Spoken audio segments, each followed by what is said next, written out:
Hello US. मैं astrologer doctor Shifali आज फिर से श्री शिव पुराण का दशम अध्याय लेकर आपके सामने आई हूँ और दशम अध्याय का पठन करूँगी। उससे पहले जैसे मैं श्री शिव परिवार को नमस्कार करती हूँ वो कर लेती हूँ। मेरी ओर से समग्र शिव परिवार को नमस्कार। ओम शिवक्रतुंड महाकाय सूर्यकोटि समप्रभ निर्विघ्नं कुरु मे देव सर्वकार्येषु सर्वदा। ओम श्री विनायक प्रसन्नोस्तु। ओम गणपतये नमः। ओम शिव मामेश्वराभ्यां नमः। जय कार्तिकेय स्वामी। ओम नमः शिवाय। ओम नमः शिवाय। ओम नमः शिवाय। जिसे कल आपने सुना था श्री शिव पुराण का विद्येश्वर संहिता का 9वां अध्याय, आज है 10वां अध्याय। दशम अध्याय का पठन कर रही हूँ और उसके साथ में श्लोक और अर्थ का पठन करूँगी। और बीच में एक बात बता देती हूँ कि जब मैं कुछ श्लोक बोलती हूँ, कभी अगर श्लोक बोलने में मेरे से कुछ गलती होती है तो आप क्षमा कीजिए। मेरा पूरा प्रयत्न रहता है कि मैं अच्छी तरीके से श्लोक पठन करूँगी और अर्थ पठन करूँगी। बट आप लोग सब जो हैं, मेरा ये यूट्यूब चैनल है, उसको ज़्यादा से ज़्यादा लोगों को शेयर करें, क्योंकि मुझे मन में मेरा जो एक ध्येय है, श्री शिव पुराण को ज़्यादा से ज़्यादा लोग सुने, बस इतना ही। उसका सब अध्याय, सब श्लोक का अर्थ पठन जो मैं कर रही हूँ वो सब लोग सुने और ज़्यादा से ज़्यादा लोग सुने। आज वैसे तो है कि होलिका दहन का दिन है और कल है धुलेटी, तो आप सबको मेरी ओर से हैप्पी होलिका दहन। और होली जो है वो रंगों का त्यौहार है। रंगों के साथ साथ और रंगों से पहले जो है होलिका दहन है, जिसका हम लोग स्टोरी बचपन से सुनते आए हैं और हम लोग जानते भी हैं कि क्या है होलिका दहन। यहाँ पे भक्त प्रहलाद और होलिका माता की स्टोरी है। देखिए, यहाँ पे जब होली की बात करते हैं तो होलिका माता का दहन होता है, फिर भी हम लोग उनको नमन करते हैं, क्योंकि जब अधर्म पर धर्म की जीत होती है तो उनको नमन किया जाता है।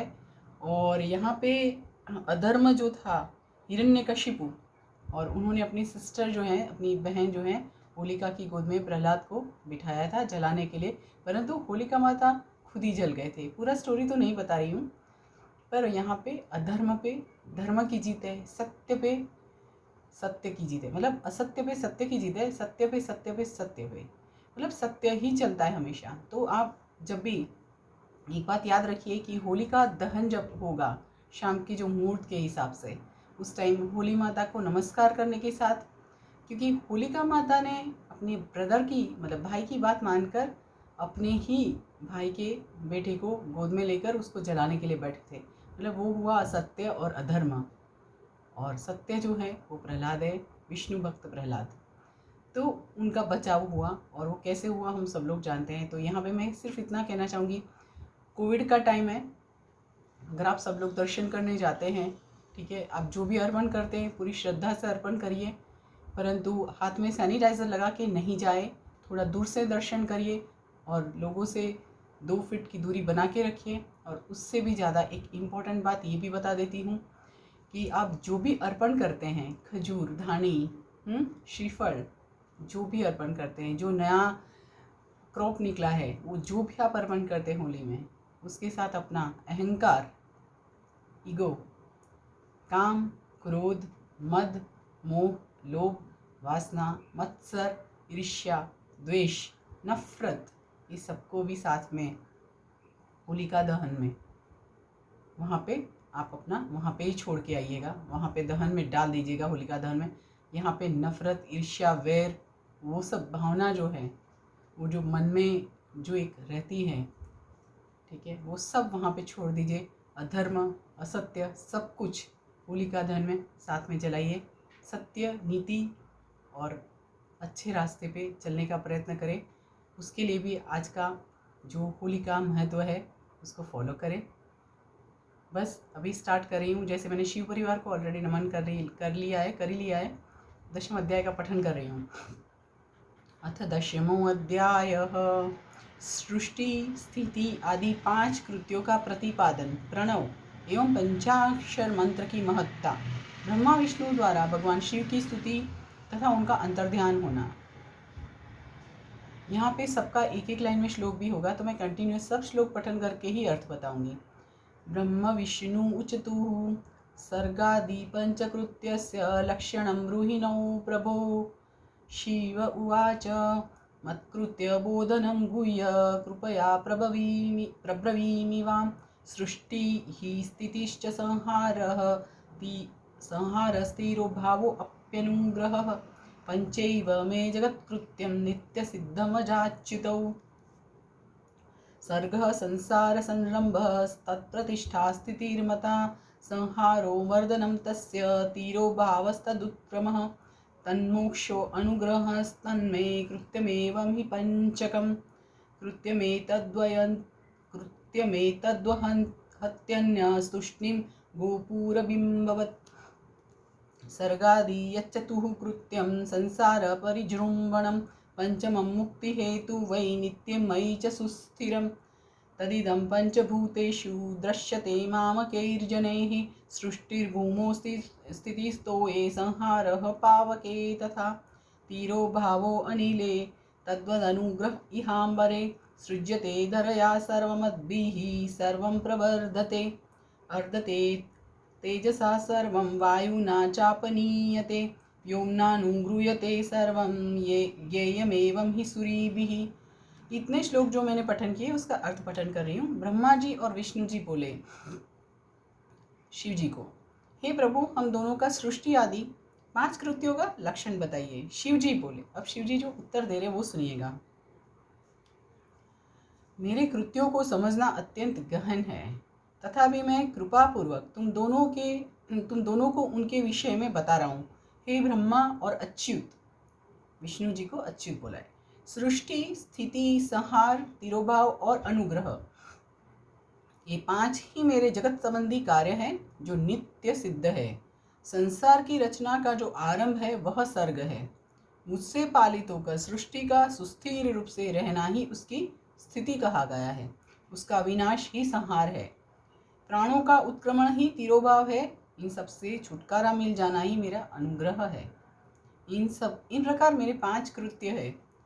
इन मेरे कर्तव्यों को चुपचाप अन्य पंचभूतादि वहन करते रहते हैं, जैसे जल में पड़ने वाले गोपुर बिंब में आवागमन होता रहता है। सृष्टि आदि जो 4 कृत्य हैं वे संसार का विस्तार करने वाले हैं। 5वां कृत्य अनुग्रह मोक्ष का हेतु है। वह सदा मुझ में ही अचल भाव से स्थिर रहता है। मेरे भक्तजन इन 5 कृत्यों को 5 भूतों में देखते हैं। सृष्टि भूतल में, स्थिति जल में, संहार अग्नि में, तिरोभाव वायु में और अनुग्रह आकाश में स्थित है। पृथ्वी से सबकी सृष्टि होती है। जल से सबकी वृद्धि होती है। आग सबको जला देती है। वायु सबको एक स्थान से दूसरे स्थान को ले जाती है और आकाश सबको अनुग्रहित करता है। यह विद्वान पुरुषों को जानना चाहिए। अब आगे के श्लोक का पठन और अर्थ का पठन कर रही हूँ। पंचकृत्यमिदं वोढुं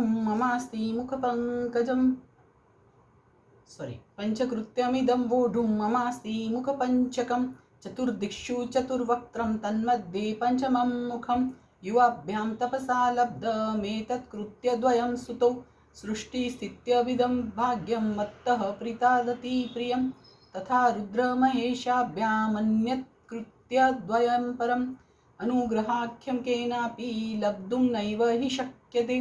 तत्सर्वं पौर्विकं कर्म युवाभ्यां कालविस्मृतं। न तद्रुद्रमहेशाभ्यां विस्मृतं कर्म तादृशं।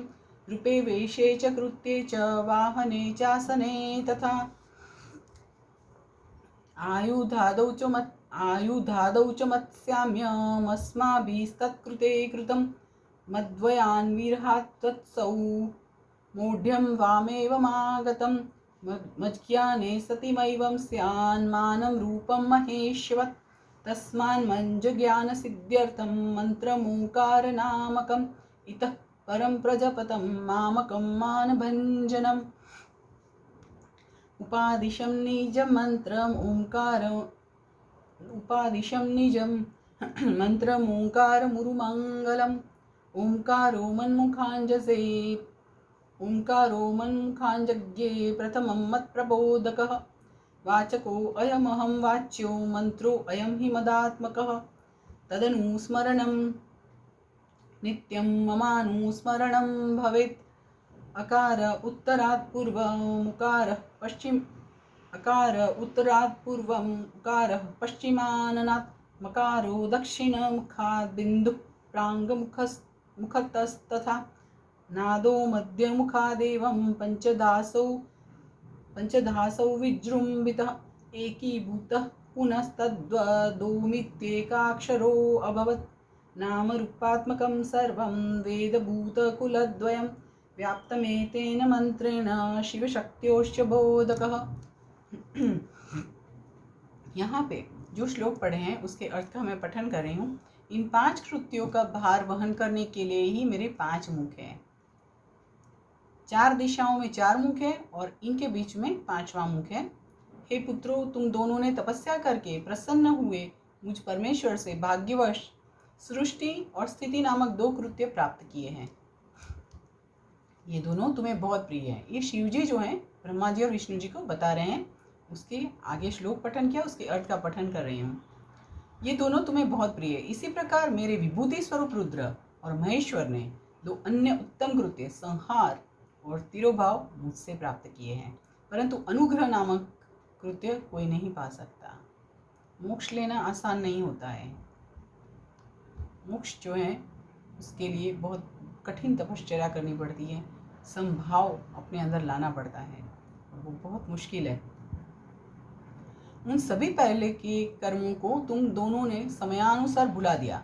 रुद्र और महेश्वर अपने कर्मों को नहीं भूले हैं, इसीलिए मैंने उन्हें अपनी समानता प्रदान की है। वे रूप, वेश, कृत्य, वाहन, आसन और आयुध आदि में मेरे समान ही है। हे पुत्रों, मेरे ध्यान से शून्य होने के कारण तुम दोनों में मूढ़ता आ गई है। मेरा ज्ञान रहने पर महेश के समान अभिमान और स्वरूप नहीं रहता। इसीलिए मेरे ज्ञान की सिद्धि के लिए मेरे ओंकार नामक मंत्र का तुम दोनों जाप करो। यह अभिमान को दूर करने वाला है। पूर्व काल में मैंने अपने स्वरूप भूत मंत्र का उपदेश किया है, जो ओंकार के रूप में प्रसिद्ध है। ओंकार, ओके, वह महामंगलकारी मंत्र है। सबसे पहले मेरे मुख से ओंकार, ओम प्रकट हुआ, जो मेरे स्वरूप का बोध कराने वाला है। ओंकार वाचक है और मैं वाच्य हूँ। यह मंत्र मेरा स्वरूप ही है। प्रतिदिन ओंकार का निरंतर स्मरण करने से मेरा ही सदा स्मरण होता रहता है। पहले मेरे उत्तरवर्ती मुख से अकार, पश्चिम मुख से उकार, दक्षिण मुख से मकार, पूर्ववर्ती मुख से बिंदु तथा मध्यवर्ती मुख से नाद उत्पन्न हुआ। ओम, ये जो है सिर्फ ओम की बात है यहाँ पे। इस प्रकार 5 अवयवों से युक्त होकर ओंकार का विस्तार हुआ है। इन सभी अवयवों से एकीभूत होकर वह प्रणव ओम नामक एक अक्षर हो गया। यह नाम रूपात्मक सारा जगत तथा वेद वर्णित स्त्री पुरुष वर्ग रूप दोनों कुल इस प्रणव मंत्र से व्याप्त है। यह मंत्र शिव और शक्ति दोनों का बोधक है। आगे के श्लोक का पठन कर रही हूँ और आगे के श्लोक के पठन के बाद अर्थ का पठन करूंगी। अस्मात् पंचाक्षरं जज्ञे बोधकं सकलस्य तत् अकारादिक्रमेणैव नकारादि यथाक्रमम् अस्मात् पंचाक्षराज्जाता मातृकः पञ्चभेदतः तस्माच्छिरः चतुर्वक्त्रात्रि तस्माच्छिरश्चतुर्वक्त्रात्रि पादयरित्रेव हि वेदः सर्वस्ततो जज्ञे ततो वै मन्त्रकोटयः तत्तमन्त्रेण तत्सिद्धिः सर्वसिद्धिरितो भवेत् अनेन मन्त्रकन्देन भुवो मोक्षश्च सिद्ध्यति मंत्रराजानः साक्षाद्भोगप्रदाः सकलामन्त्रराजानः साक्षाद्भोगरोगप्रदाः शुभा। नन्दिकेश्वर उवाच यहाँ पे शिव जी के श्लोक पूर्ण हुए, परंतु मैं कंटिन्यूटी में बोलते जा रही हूँ। पुनः तयोस्तत्र तिरः पटं गुरुः प्रकल्प्य मंत्रं च समादिशत् परं निधाय तच्छ्रीष्णीः कराम्बुजं शनैः उद्दण्डमुखं संस्थितयो सहाम्बिकः त्रिरुच्चार्याग्रही मंत्रं यंत्र तंत्रोक्तिपूर्वकं शिष्यौ च तौ दक्षिणाया महात्मानं च समार्पयत् प्रबद्धहस्तौ किल तौ तदन्तिके तमु चतुर्देववरं जगद्गुरुं ब्रह्माच्युतावचितुः नमो निष्कलरूपाय नमो निष्कलतेजसे नमः सकलनाथाय नमस्ते सकलात्मने नमः प्रणववाच्याय नमः प्रणवलिंगिने नमः सृष्ट्यादित्रैः च नमः पंचमुखाय ते। श्लोक जितने पढ़े हैं उसका अर्थ पठन कर रही हूँ। इसी प्रणव मंत्र से पंचाक्षर मंत्र की उत्पत्ति हुई, जो मेरे सकल रूप का बोध है। वह अकारादि क्रम से और नकारादि क्रम से क्रमशः प्रकाश में आया है। वो कौन सा मंत्र है? ओम नमः शिवाय। इस पंचाक्षर मंत्र से मातृ का वर्ण प्रकट हुए, जो 5 भेद वाले हैं। ये बात जरूर से सुनिएगा, जरूर से समझिएगा कि ओम नमः शिवाय का क्या यहाँ पे समझ दिया है, क्या समझाया गया है। ओम नमः शिवाय। इस पंचाक्षर मंत्र से मातृ का वर्ण प्रकट हुए हैं, जो 5 भेद वाले हैं। उसी से शिरोमंत्र तथा 4 मुखों से त्रिपदा गायत्री का प्रागट्य हुआ है।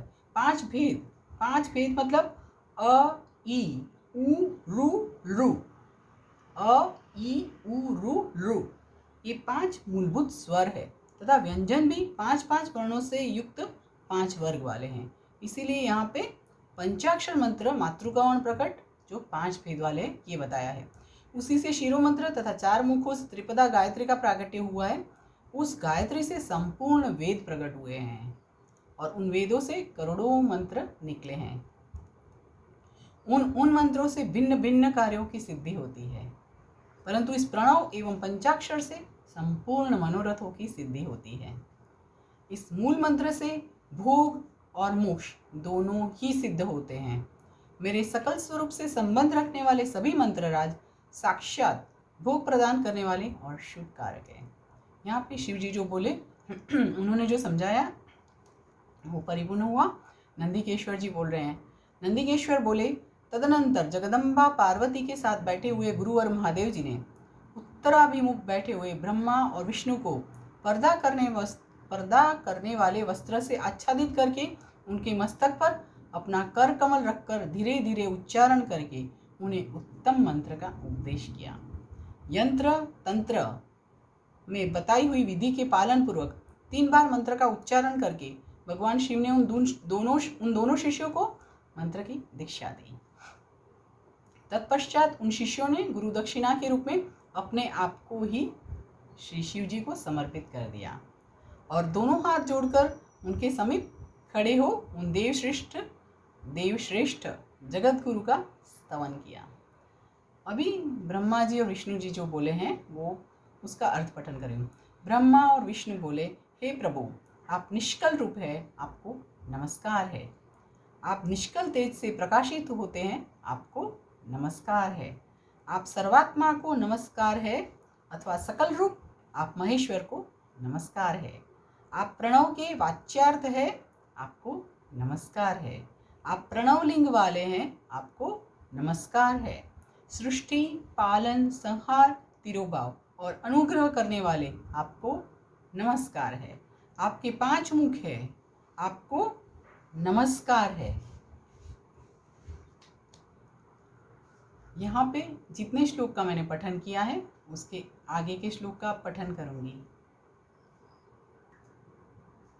ब्रह्मा जी विष्णु जी जो नमस्कार कर रहे हैं, यहाँ पे पंच ब्रह्म स्वरूपाय पंचकृत्याय ते नमः आत्मने ब्रह्मणे तुभ्यम् अनंत गुणशक्तये सकलाकलरूपाय शंभवे गुरुवे नमः इति स्तुत्वा गुरुं पदैर्ब्रह्मा विष्णुश्च नेमतुः।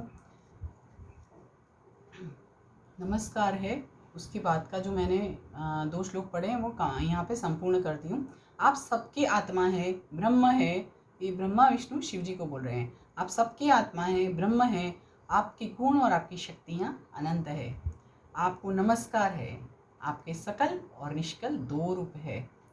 आप सद्गुरु एवं शंभु है, आपको नमस्कार है। इन पद्यों द्वारा अपने गुरु महेश्वर की स्तुति करके ब्रह्मा और विष्णु दोनों ने उनके चरणों में प्रणाम किया। यहाँ पे ईश्वर उवाच, अभी शिव जी जो बोल रहे हैं वो श्लोक पठन और उसके बाद अर्थ पठन।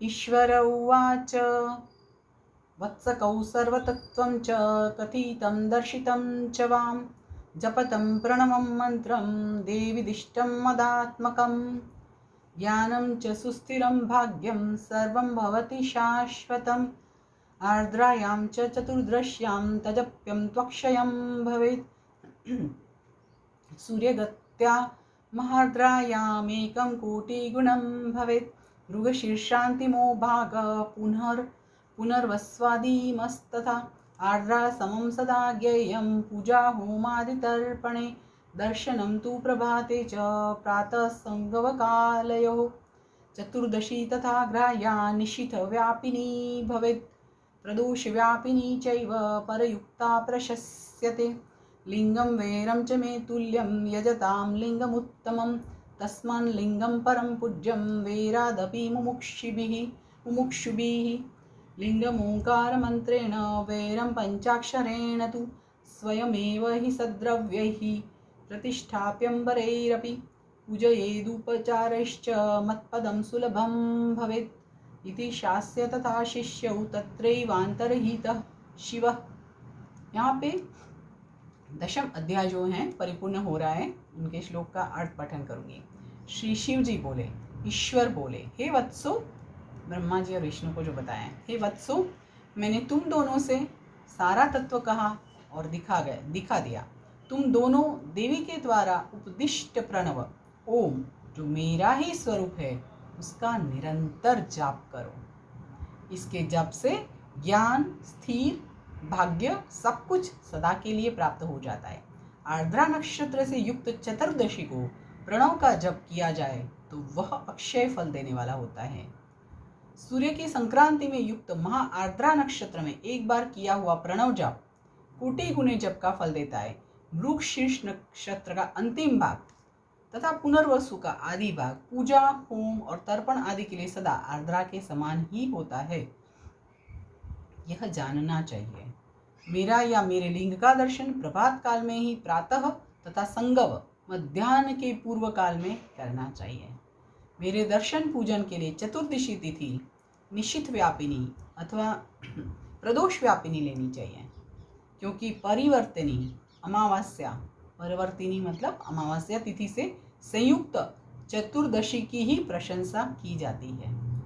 पूजा करने वालों के लिए मेरी मूर्ति तथा लिंग दोनों समान है, फिर भी मूर्ति की अपेक्षा लिंग का स्थान श्रेष्ठ है। इसीलिए मुमुक्षु पुरुषों को चाहिए कि वे वैर मूर्ति से भी श्रेष्ठ समझकर लिंग का ही, शिव लिंग का ही पूजन करें। लिंग का ओंकार मंत्र से और वैर का पंचाक्षर मंत्र से पूजन करना चाहिए। शिवलिंग की स्वयं ही स्थापना करके अथवा दूसरों से भी स्थापना करवाकर उत्तम द्रव्य में उपचारों से पूजा करनी चाहिए। इससे मेरा पद सुलभ हो जाता है। इस प्रकार उन दोनों शिष्यों को उपदेश देकर भगवान शिव वहीं पे अंतर्ध्यान हो गए। यहाँ पे 10वां अध्याय जो है विद्येश्वर संहिता का 10वां अध्याय परिपूर्ण हो रहा है और उसके साथ यहाँ पे मैं भी ये अध्याय को लेकर आगे जो बढ़ रही हूँ उसमें कल 11 अध्याय का पठन करूँगी। इति श्री शिव महापुराणे प्रथमायां विद्येश्वर संहितायां ओंकारोपदेश वर्णनम नाम 10वां अध्याय। इस प्रकार श्री शिव महापुराण के अंतर्गत प्रथम विद्येश्वर संहिता में ओंकार उपदेश का वर्णन नामक 10वां अध्याय पूर्ण हुआ। आप सबको मेरी ओर से हैप्पी होलिका दहन। और आप सबको फिर से एक बार याद दिला देती हूँ कि आज मैंने 10वां अध्याय परिपूर्ण किया है। आप लोग ज़रूर सुने। यहाँ पे बहुत अच्छा चीज़ बताया गया है, ओंकार और ओम नमः शिवाय का क्या महत्व है। बस आज के लिए इतना ही। समग्र शिव परिवार को मेरी ओर से नमन कर रही हूँ। ओम नमः शिवाय। ओम नमः शिवाय। ओम नमः शिवाय।